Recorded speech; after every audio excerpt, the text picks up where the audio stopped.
Long before maps drew the world together, long before the word silk meant anything beyond a whisper, there were footsteps pressed into the dust. People moved, not because they had to, but because something deep inside them wondered what lay beyond the horizon. The story of the Silk Road doesn't begin with trade or treasure. It begins with curiosity. Thousands of years ago, long before any empire claimed it, small groups of nomads wandered between river valleys. The Yellow River in China, the Indus in India, the Tigris and Euphrates in Mesopotamia. They didn't know each other's names, but their lives already echoed across the same winds. One carried jade, another carried salt, another, stories of mountains that touched the sky. And in their wandering, they began to build the invisible threads that would one day bind the world. Across the vastness of Central Asia, the land itself seemed to invite connection. The deserts were brutal, yes, but also dotted with oasis towns, places where strangers could share fire and food. You could cross 1,000 miles of emptiness and still find a familiar smile waiting by the next well. That was the quiet magic of these early travelers. They weren't conquerors, they were connectors. As centuries passed, the paths they traced became faint trails. Then trails became roads, and roads began to hum with life. Traders, farmers, herders, and storytellers followed each other's footsteps, carrying more than goods. They carried ideas, a new kind of pottery technique, a way to weave stronger cloth, a legend about a faraway mountain. Every journey added another layer to humanity's shared story. Somewhere in ancient China, a queen watched threads shimmer in her hand. Silk, soft as water, bright as moonlight. The secret of its making was guarded fiercely. Only China knew how to coax that magic from the cocoons of silkworms. For centuries, it was their treasure, their mystery, their pride. But secrets, like winds, never stay still. Word began to drift westward, rumors of a fabric that glowed like morning light. And just like that, the desire to connect found a new purpose. Imagine standing at the edge of a desert, hearing that rumor for the first time. A cloth so rare, kings would trade gold for it. Merchants would risk everything, sandstorms, thieves, thirst, just for a handful of it. That desire would spark something vast and unstoppable. The Silk Road, though it had no borders or signs, was awakening. If you close your eyes, you can almost hear it. The slow crunch of boots on gravel, the soft clink of pottery jars, the distant bells of a camel train, the smell of spice, the warmth of fire, the language of hands and laughter bridging worlds. Every exchange, no matter how small, was a reminder we are not alone in this world. And so, from the first uncertain footsteps came the longest road in human history, one that would carry not just silk, but the heartbeat of civilization itself. The story moves east now, to a land of rivers and mountains, where the dawn rises like a curtain of gold. Ancient China, long before emperors and dynasties became history's pillars, was already a world of secrets. And among those secrets was one that shimmered quietly in the sunlight: silk. It began, as many great things do, by accident. One legend says that a Chinese empress, Lei Zhu, was drinking tea beneath a mulberry tree when something small fell into her cup, a cocoon. The warm water loosened it, and as she lifted it, a single thread began to unravel, smooth and shining. It slipped through her fingers like liquid light. That delicate thread would change the world. Silk became a treasure, a symbol of beauty, patience, and divine craftsmanship. The people who learned to cultivate it guarded their knowledge fiercely. They discovered that the tiny silkworms fed only on mulberry leaves, and from their cocoons came a fiber so fine, so resilient, it could outlast generations. To protect this secret, they built walls of silence around it. Revealing the method was a crime punishable by death. But secrets have a way of traveling, even when no one means to tell them. The shimmer of silk caught the eyes of envoys and traders who visited the Chinese court. They carried home stories of a cloth that felt like water and gleamed like moonlight. And those stories floated westward, across mountains, across sands, across hearts hungry for wonder. In the cities of Persia, in the markets of India, and eventually, even in the distant Roman Empire, rumors began to spread. Who were these mysterious people from the Far East who spun gold from worms? Was it alchemy? Magic? Divine favor? No one knew. But everyone wanted it. The demand grew so strong that it built bridges where there were none. Traders began tracing routes through the vast deserts of Central Asia, along river valleys, over snow-capped passes, through oases where strangers became partners. These paths weren't roads in the modern sense. They were trails of trust. You couldn't survive the desert without friendship. Every caravan relied on the kindness of the next village, the wisdom of a guide, the patience of a camel. Night after night, the desert winds carried whispers of distant lands. One traveler might speak of jade from Khotan, another of horses from Fergana, another of spices from India that could wake even the dullest meal to life. And beneath it all, one word drifted like music: silk. Silk became the thread that tied the world together. It moved from the looms of Chinese women to the robes of Roman senators, from the temples of India to the palaces of Persia. It was wealth you could wear, prestige you could touch. And though each empire claimed it, none could truly own it, because silk belonged to the journey itself. In this age, China stood at the edge of its own awakening.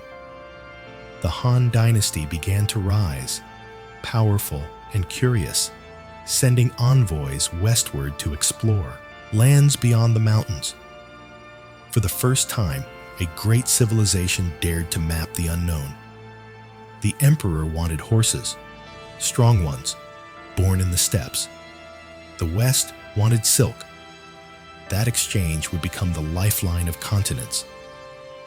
As the wind carried sand across the endless horizon, the first outlines of the Silk Road began to take shape, not as a single line, but as a web, delicate and alive. When night fell, the travelers rested under skies so full of stars they seemed to spill light across the dunes. The air was still. The fire cracked softly. Someone whispered a story about a kingdom far away, where silk was as common as grass. Someone else laughed, shaking their head in disbelief. And yet, as the embers dimmed, their eyes glowed with wonder. Maybe it was true.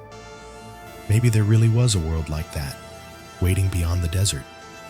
And so, with every dawn, the road stretched farther. With every step, the legend grew. Silk wasn't just a fabric anymore. It was a promise. A promise that there was always something new to discover, somewhere just beyond reach. The world is never still for long. Where curiosity goes, ambition follows. And as silk began its quiet journey westward, the great powers of the East began to stir. The Han Dynasty, newly formed and burning with purpose, looked at the horizon and saw not limits, but opportunity.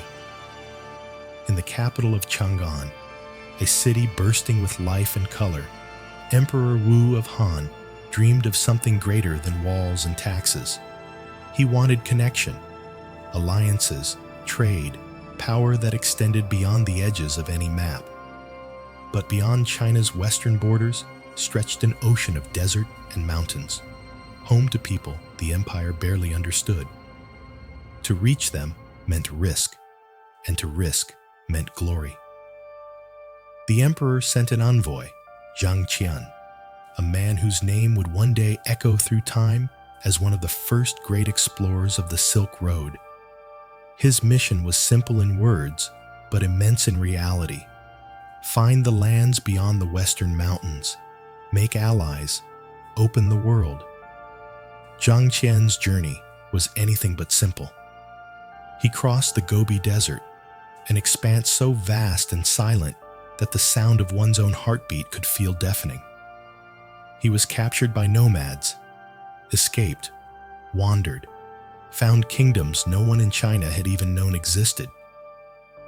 He discovered horses stronger than any in the Han stables, the heavenly horses of Fergana, swift and powerful. When he returned to China years later, his story wasn't just about horses or trade. It was proof that the world was bigger than anyone had dared to believe. That was the spark. The emperor opened new routes westward, establishing garrisons along the desert rim, creating what historians would later call the Silk Road. It wasn't a single path, but a network, a living artery that pulsed with movement. Along these routes, cities bloomed like oases of light. Dunhuang, Kashgar, Samarkand, names that even now sound like the rhythm of wind across stone. Each became a world within itself, a place where languages mixed, where monks debated philosophy beside merchants counting coins, where scents of frankincense, sandalwood, and spice hung in the air. The Silk Road wasn't just a marketplace, it was a conversation. The Han Chinese traded silk, lacquerware, and porcelain. From India came spices, cotton, and the ideas of Buddhism. From Persia came silver, glass, and dreams of empire. Every object carried a story, and every story changed someone who heard it. Imagine walking into one of these markets. The noise would be like a song, not chaotic, but layered. Bells on camel harnesses, the crackle of roasting meat, a dozen languages blending into laughter, the clink of coins that had crossed half the earth. Every exchange was more than commerce. It was trust. You couldn't trade across thousands of miles without believing that somewhere out there, people shared the same desire to connect, to build, to create. But empires are built on ambition, and ambition always comes with cost. The Han soldiers who guarded the western outposts lived on the edge of the known world, in windswept garrisons, staring out toward lands they might never see again. For every caravan that reached its destination, another vanished into the desert. The Silk Road was a path of wonder, but also of loss. Still, it endured. Because for every tragedy, there was discovery. A new spice, a strange language, a song that sounded familiar even when the words were foreign. The world was learning to speak to itself, one journey at a time. Under the Han, the Silk Road became more than a road. It became a mirror of human possibility. For the first time, East and West were no longer separate stories. They were chapters of the same book. And as that book opened, the road began to hum louder, not just with merchants and soldiers, but with monks, poets, and wanderers who followed curiosity like a compass. Far beyond the Great Wall, the sands shifted, the stars shimmered, the world was in motion. Beyond the watchtowers of the Han frontier, the land stretches into a vast, shimmering emptiness. Sand dunes roll like frozen waves beneath an endless sky, and the wind sings its soft, unending song. Yet even in this silence, life persists. Along the arteries of the Silk Road, Small miracles bloom. Oases, places where the world seems to pause, breathe, and remember that water is worth more than gold. The caravans move slowly, like patient rivers of motion. Camels sway side to side, carrying silk, spices, paper, glass, and countless unseen dreams. Travelers speak in low voices, sharing the same hopes: to reach the next town, the next well, the next safe horizon. The desert does not forgive easily. It tests patience, courage, and faith in equal measure. But then, after days of endless sand and heat, a green shimmer appears on the horizon. Trees, shadows, life, Dunhuang, the gateway to the west.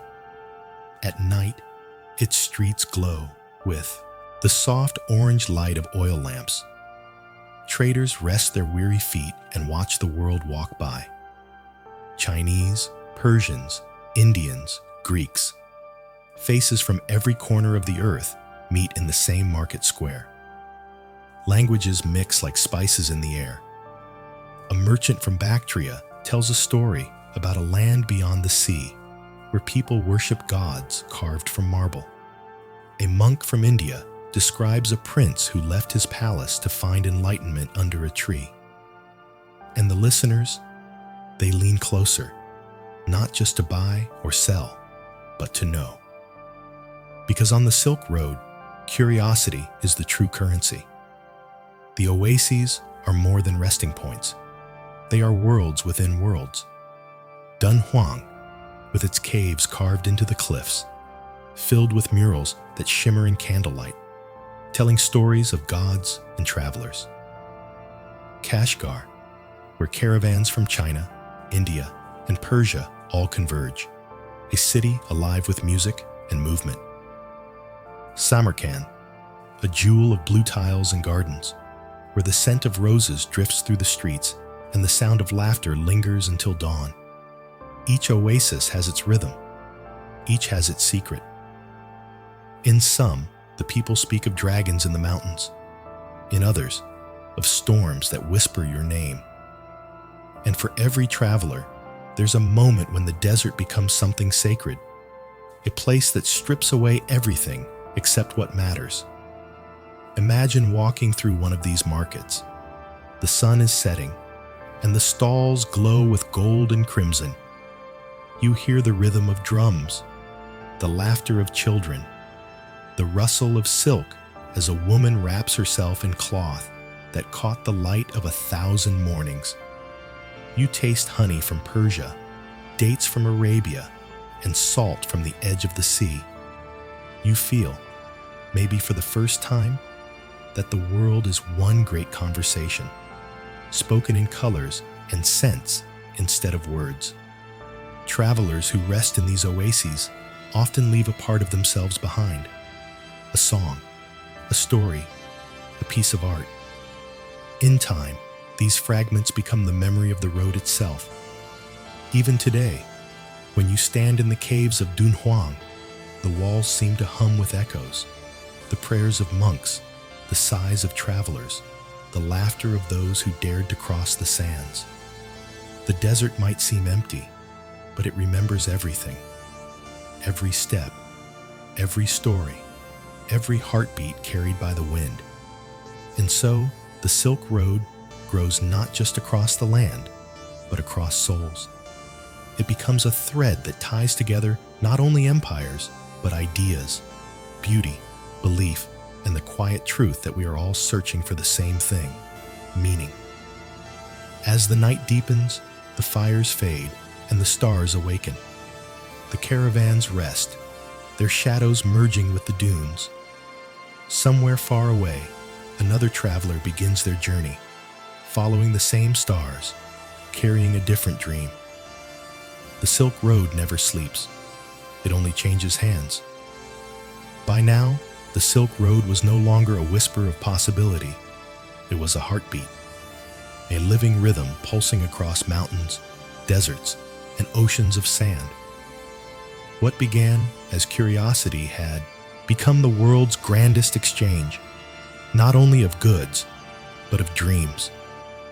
Gold gleamed from the west, silk shimmered from the east, and in between, 1,000 colors danced through the markets of Persia, India, and Arabia.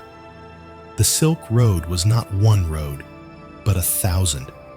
Threads weaving across landscapes so vast they seemed to belong to the sky. Each caravan carried its own world. One might bring turquoise from the mountains of Iran, another jade from Khotan, cinnamon from Ceylon, glassware from Rome.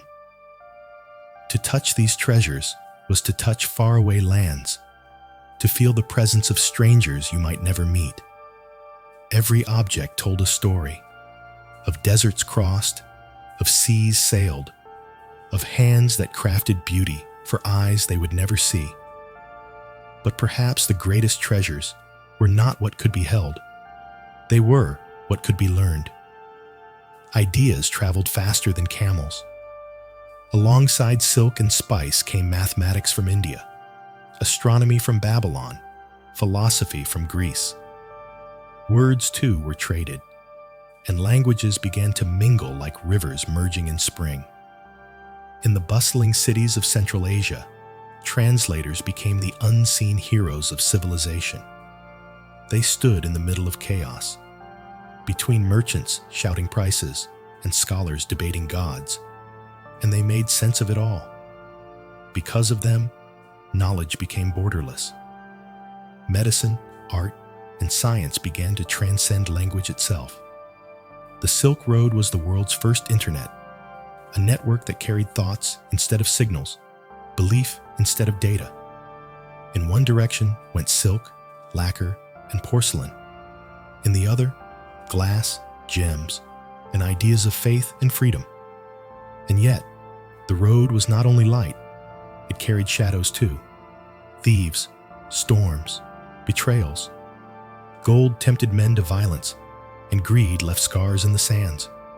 Empires rose on the wealth of trade, but so did corruption. There were cities that thrived for a century, only to vanish into silence when the winds changed course or a ruler fell.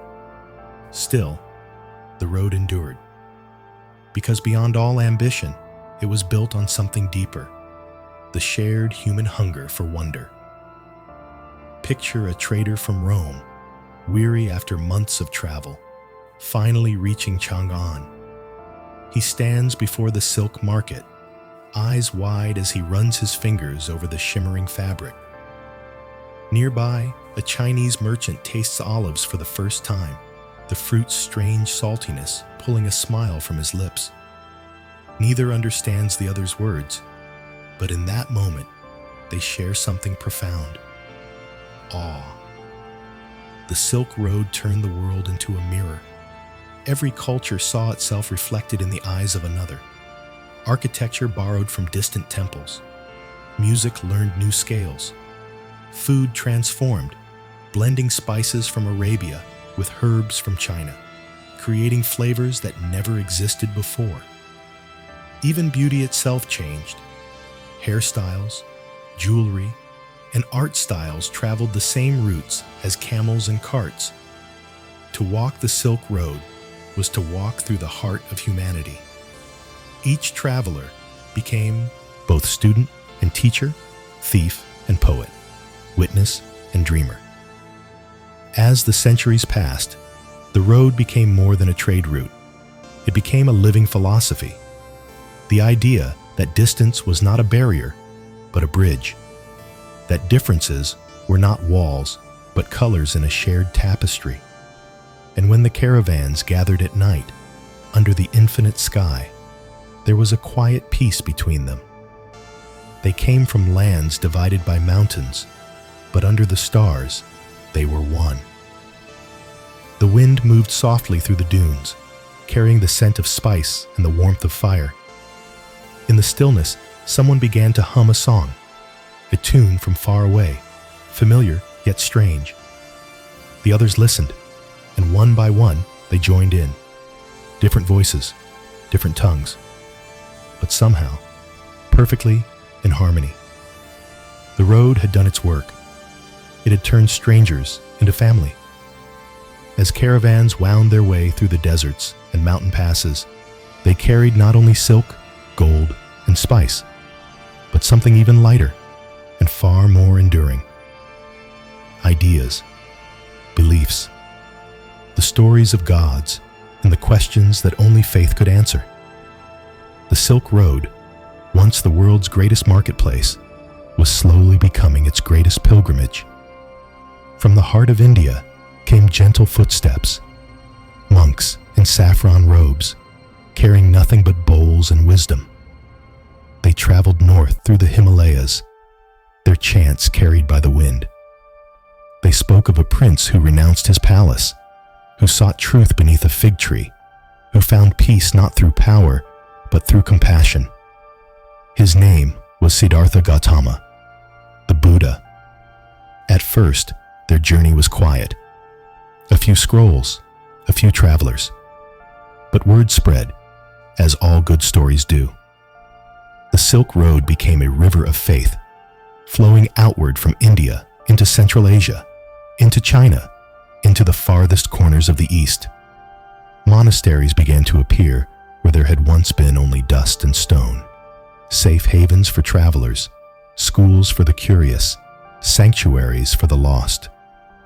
In Dunhuang, monks carved vast caves into the cliffs, walls painted with scenes of paradise and enlightenment, gods walking among mortals, and the endless cycle of life and rebirth. To stand in those caves was to feel the road breathe. You could see, in every stroke of color, the meeting of worlds. Indian faces painted with Chinese hands, Greek gestures rendered in Persian pigments. Faith, like trade, was fusion. But Buddhism wasn't alone on the road. Zoroastrian fire temples glowed in Persian nights, their flames symbolizing the eternal battle between good and evil. Christian merchants brought with them the teachings of the West, their symbols carved into caravan stones. And later, Islam would rise, a faith that carried its own message of unity, mercy, and purpose. In every oasis, belief became a conversation. A monk might debate with a priest, a scholar with a trader, each defending truths that were both different and deeply the same. The Silk Road taught humanity one of its oldest lessons, that the divine wears many faces, and that every path, if followed with sincerity, leads toward light. The caravans carried more than doctrine. They carried hope. Alongside their goods, travelers brought blessings for safe passage, prayers whispered to stars, and songs sung to the rhythm of camel bells. Every night under the desert sky, people of different lands knelt beneath the same constellations, speaking different names for the same sky. Sometimes, faith arrived quietly.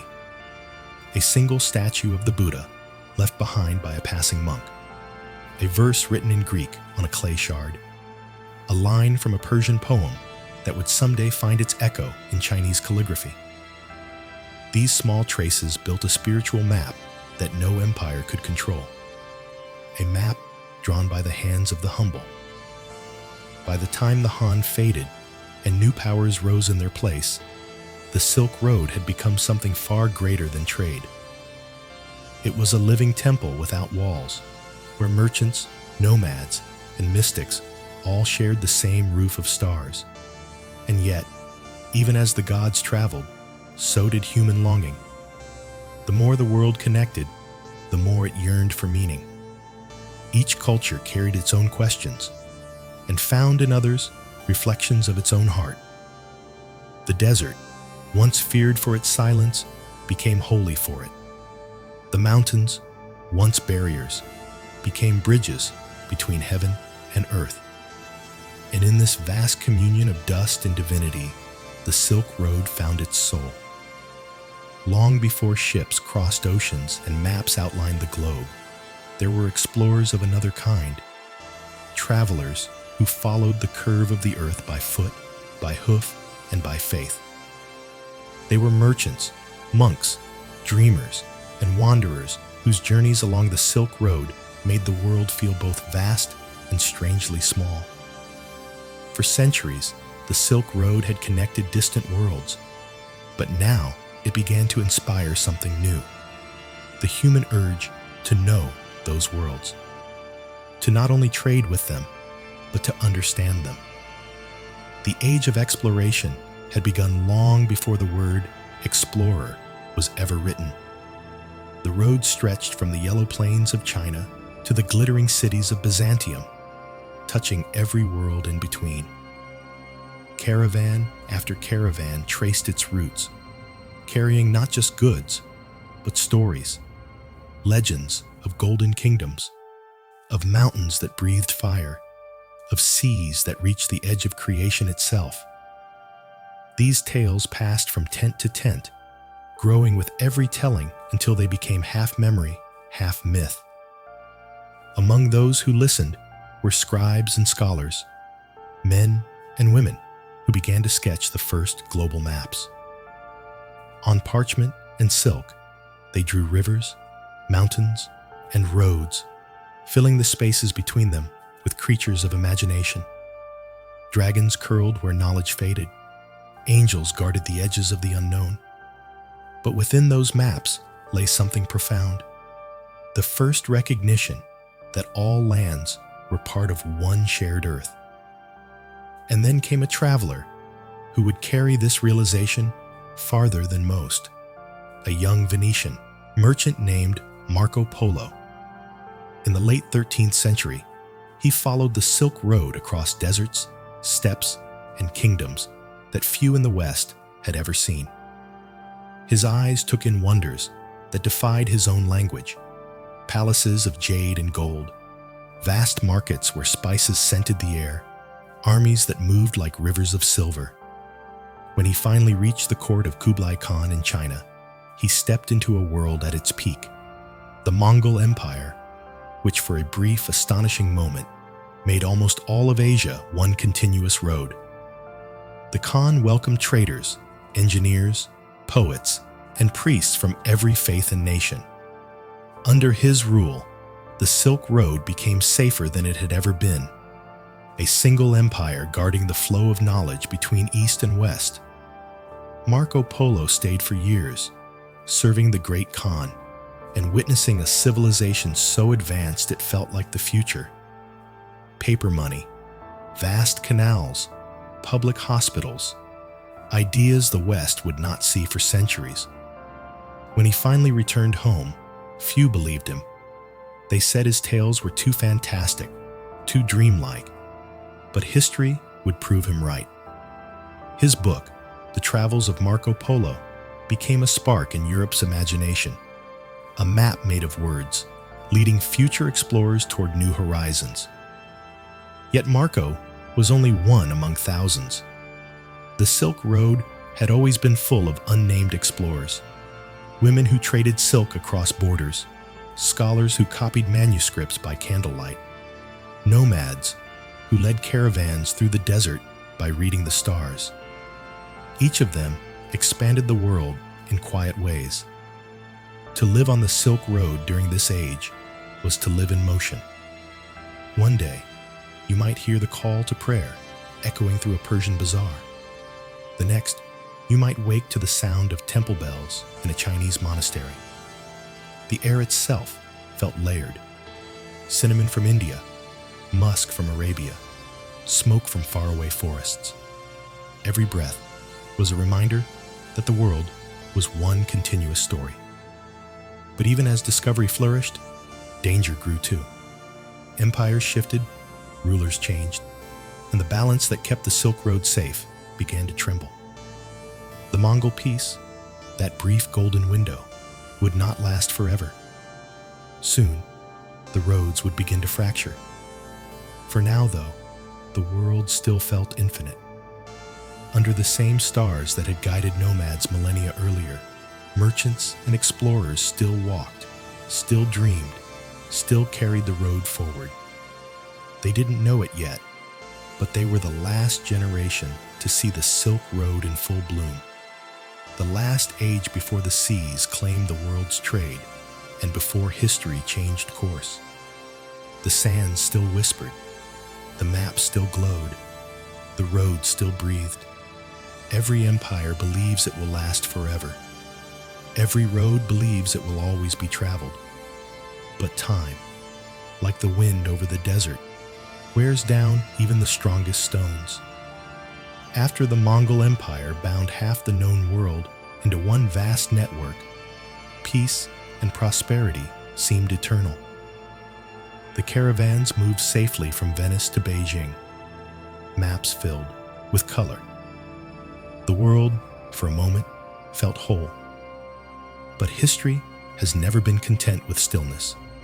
It began quietly, a border skirmish here, a drought there, a ruler replaced by another, with different dreams. As the great Mongol Khanate splintered, the road began to fragment. The once guarded routes that had carried silk and stories for centuries became vulnerable again. Bandits returned to the passes. Kingdoms rose from the ruins, each demanding tribute, each taxing the travelers who dared to cross. In the west, new powers emerged, the Ottomans rising from Anatolia, fierce and determined to claim the trade that flowed through their lands. In the east, the Ming dynasty sealed China's borders, weary of foreign influence, preferring to look inward rather than westward. Between them, the once open arteries of the Silk Road began to close. But decline does not mean silence. Even as some paths vanished beneath shifting sands, others lingered, small, stubborn, alive. In Samarkand, the scholar and conqueror Timur, known to the world as Tamerlane, built a city that glittered like a dream.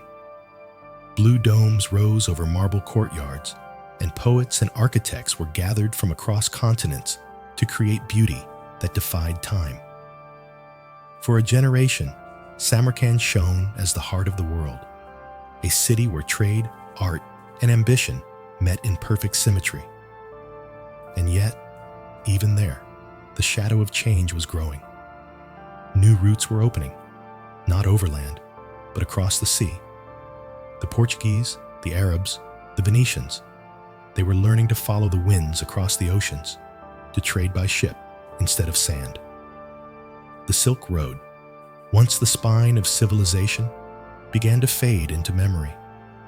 Still, its spirit endured. You could see it in the way cities like Baghdad and Damascus glowed with art and science, their libraries overflowing with knowledge gathered from every corner of the old world. You could hear it in the music of the Persian lute and the Chinese flute, blending in melodies that no single culture could claim. You could taste it in dishes that carried spices across continents, in words that crossed tongues, in stories that refused to die. The road itself may have been slowing, but its legacy was multiplying. Every empire that touched it left behind a gift. China gave silk and paper, India, philosophy and spice, Persia, poetry and architecture, Arabia, mathematics and medicine, Europe, curiosity and ambition. And when the winds shifted, those gifts spread, carried now not by caravans, but by ships. Imagine a caravan traveling its final journey, camels moving slowly through dunes that seem to stretch forever. The merchants are older now, their faces lined, their voices quiet. They speak of how the world is changing, how ships now carry goods faster than any camel ever could. But still, they walk, because they know the road is more than trade. It is memory. It is the pulse of everything that ever connected humankind. As the sun sets, the sands glow, red and gold, and the horizon fades into night. The travelers build a small fire, brew tea, and sit in silence. They are surrounded by the ghosts of centuries, of soldiers and saints, kings and wanderers, all who walk this same path before them. Empires may crumble, roads may disappear, but the idea that first gave birth to the Silk Road, the yearning to reach beyond one's own world, can never die. It moves quietly, hidden in every map, every dream, every human heart that still looks at the horizon and wonders what lies beyond. The wind still whispered through the deserts, but the world no longer listened. A new rhythm was rising, the creak of sails, the churn of oars, the roar of engines that would soon drown out the songs of the camel trains. For nearly 2,000 years, the Silk Road had been the lifeline of civilization. But now, a new age was dawning, one born of water and metal. The explorers who once traced the land were turning their eyes to the sea. Ships were faster, their holds deeper, their reach almost limitless. The world was about to shrink. The discovery of maritime routes around Africa and across the Indian Ocean changed everything. The Portuguese, the Dutch, the Arabs, they no longer needed to cross mountains or pay tribute to kings guarding mountain passes. They could now sail directly from one empire to another, guided by stars and wind. Gold and silk, once carried across 1,000 miles of sand, now rode the waves instead. The ancient road began to quiet. The great markets of Central Asia, Kashgar, Merv, Samarkand, found fewer visitors. Caravanserais, once filled with the laughter of travelers, stood empty beneath the desert moon. The sands reclaimed them, slowly, patiently, as if taking back what had always belonged to the earth. And yet, the spirit of the Silk Road did not die. It transformed. The sea routes became its liquid mirror. The spices that once scented desert winds now filled the air of port cities: Calicut, Muscat, Aden, Venice. The sailors who braved monsoon and storm were heirs to the merchants who had once braved sandstorms and bandits. The method changed. The dream did not. In the 19th century, the Industrial Revolution rewrote the world once again. Steamships replaced sails, and locomotives carved lines of iron through continents. The idea of connection, the same one born from the Silk Road's dust, found a new vessel in steel and smoke. Trains raced where caravans had once crawled, their whistles echoing the calls of camel drivers from centuries past. The journey was faster, but something was lost. The old road had offered conversation, a slow unfolding of worlds. The new world offered speed, profit, precision.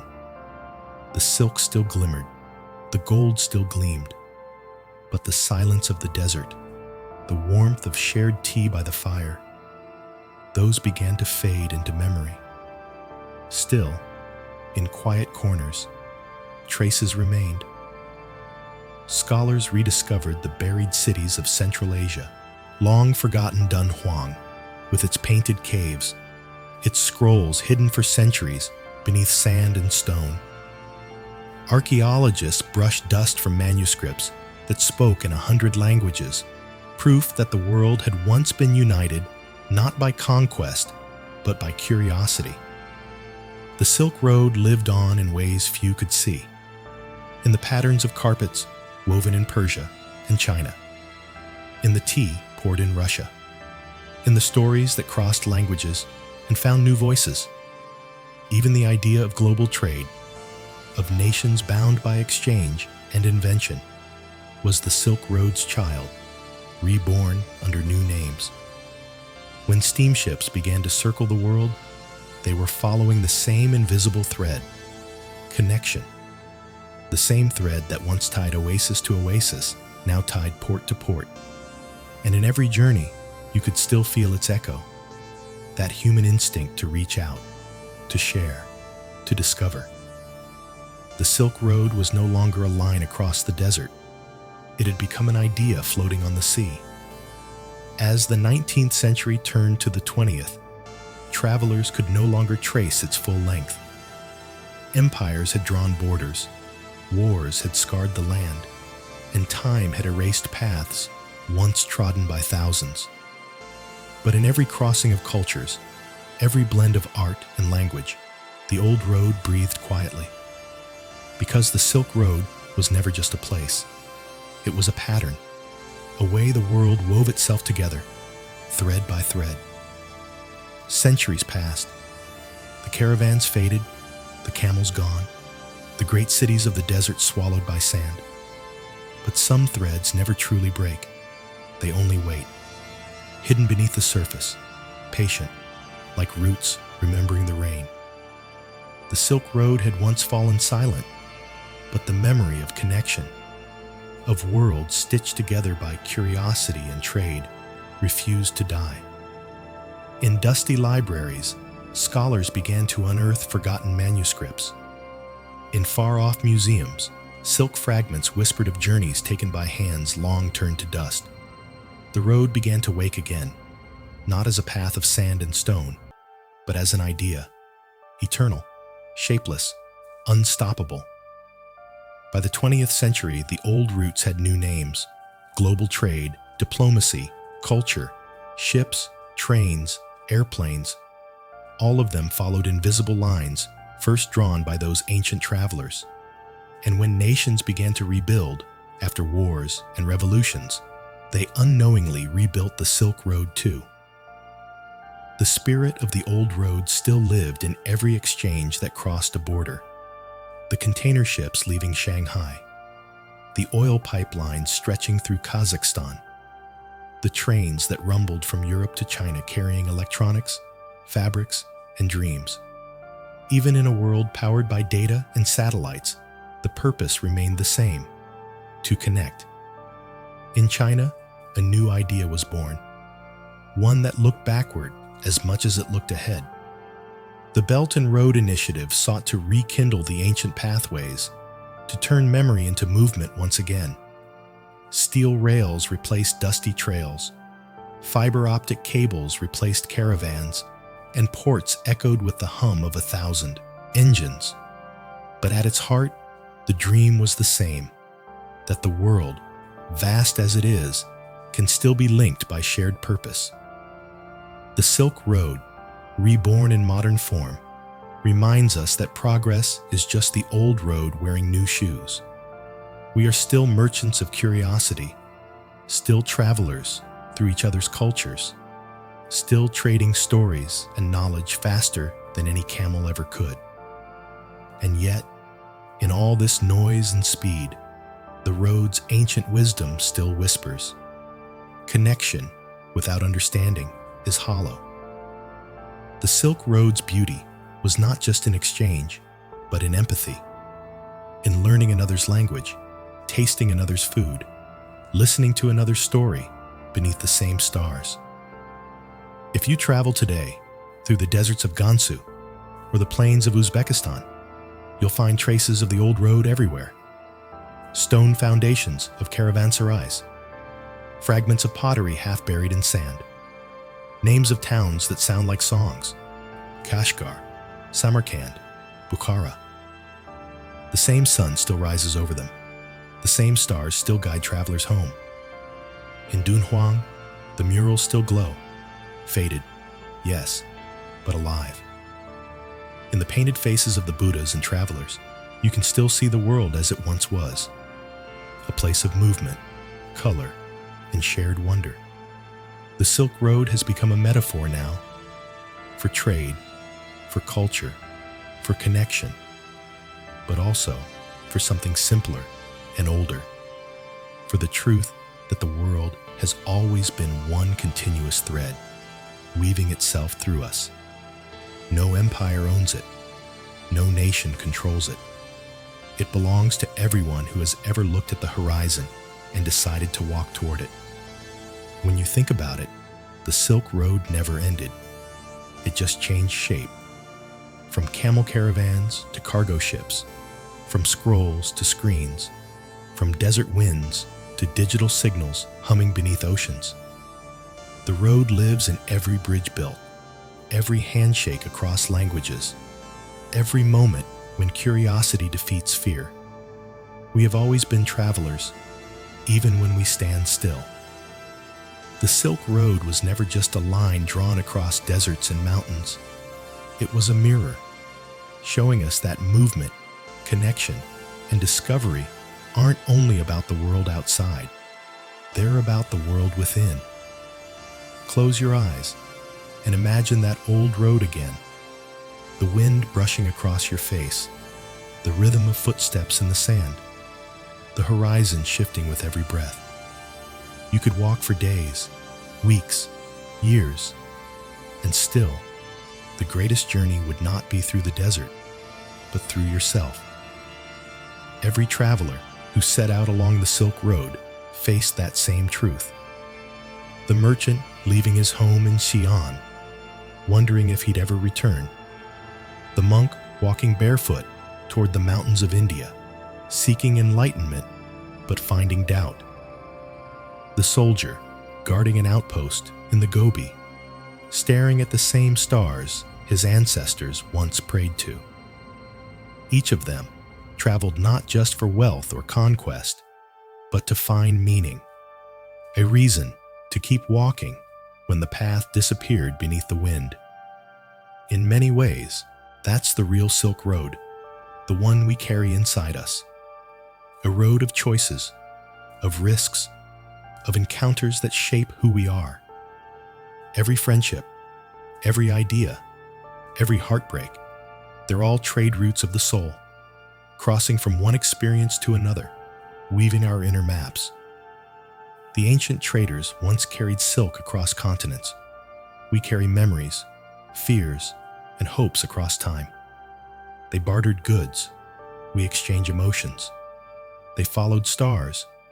We follow something far less certain, our own sense of purpose.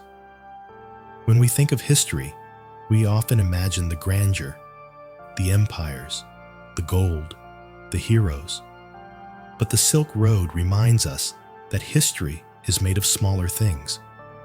The kindness of a stranger offering water, the patience of a guide who knows the way, the courage to keep walking through silence.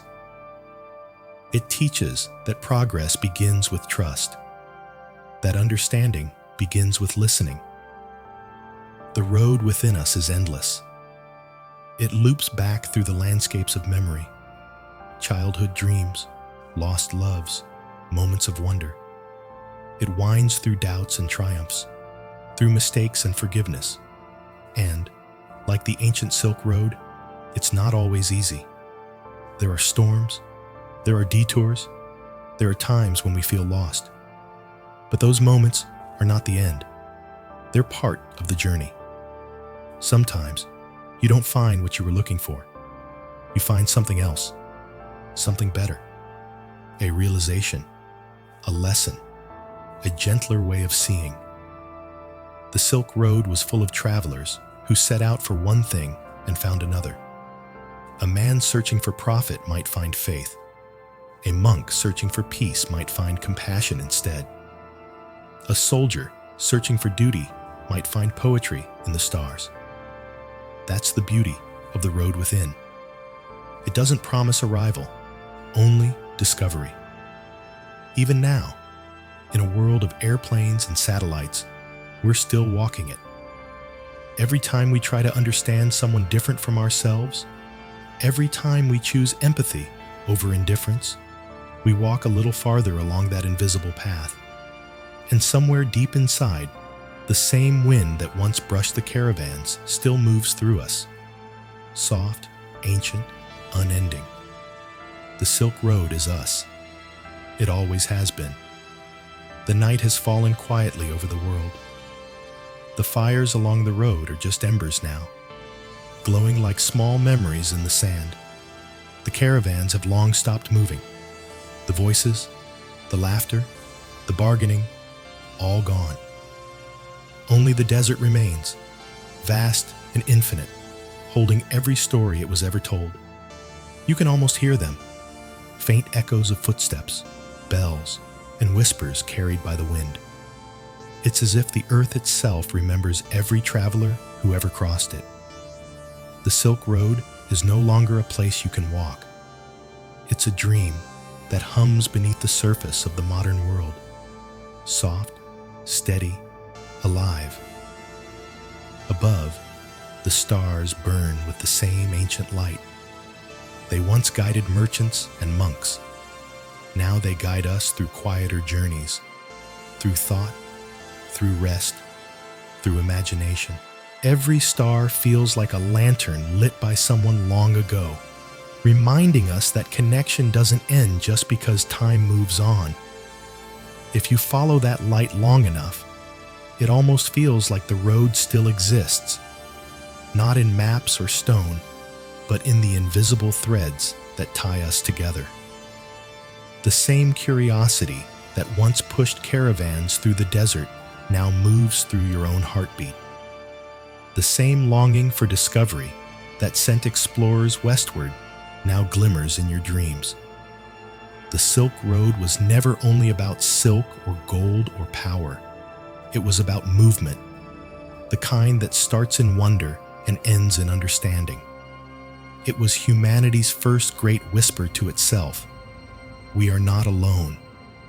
The winds that once shaped dunes now carry the hum of airplanes. The stars that once guided camel trains now shimmer above satellites. The world has changed, yes, but its rhythm is the same. We still cross distances to find meaning. We still share what we have with strangers. We still walk roads made of hope. If you listen closely, very closely, you might hear the echoes blending with the wind, the murmur of traders speaking forgotten tongues, the faint rustle of silk unfolding in the dark, the breath of the desert as it exhales centuries of memory. The Silk Road has ended 1,000 times and begun again each morning. It exists wherever someone reaches across difference, wherever one story meets another, wherever curiosity meets compassion. The road never truly vanished. It only changed its form, from sand to spirit, from journey to dream. And now, as your eyes grow heavy, the last light fades over the dunes. The stars blur into threads of silver. You are no longer walking, no longer listening, only drifting softly into the silk sky.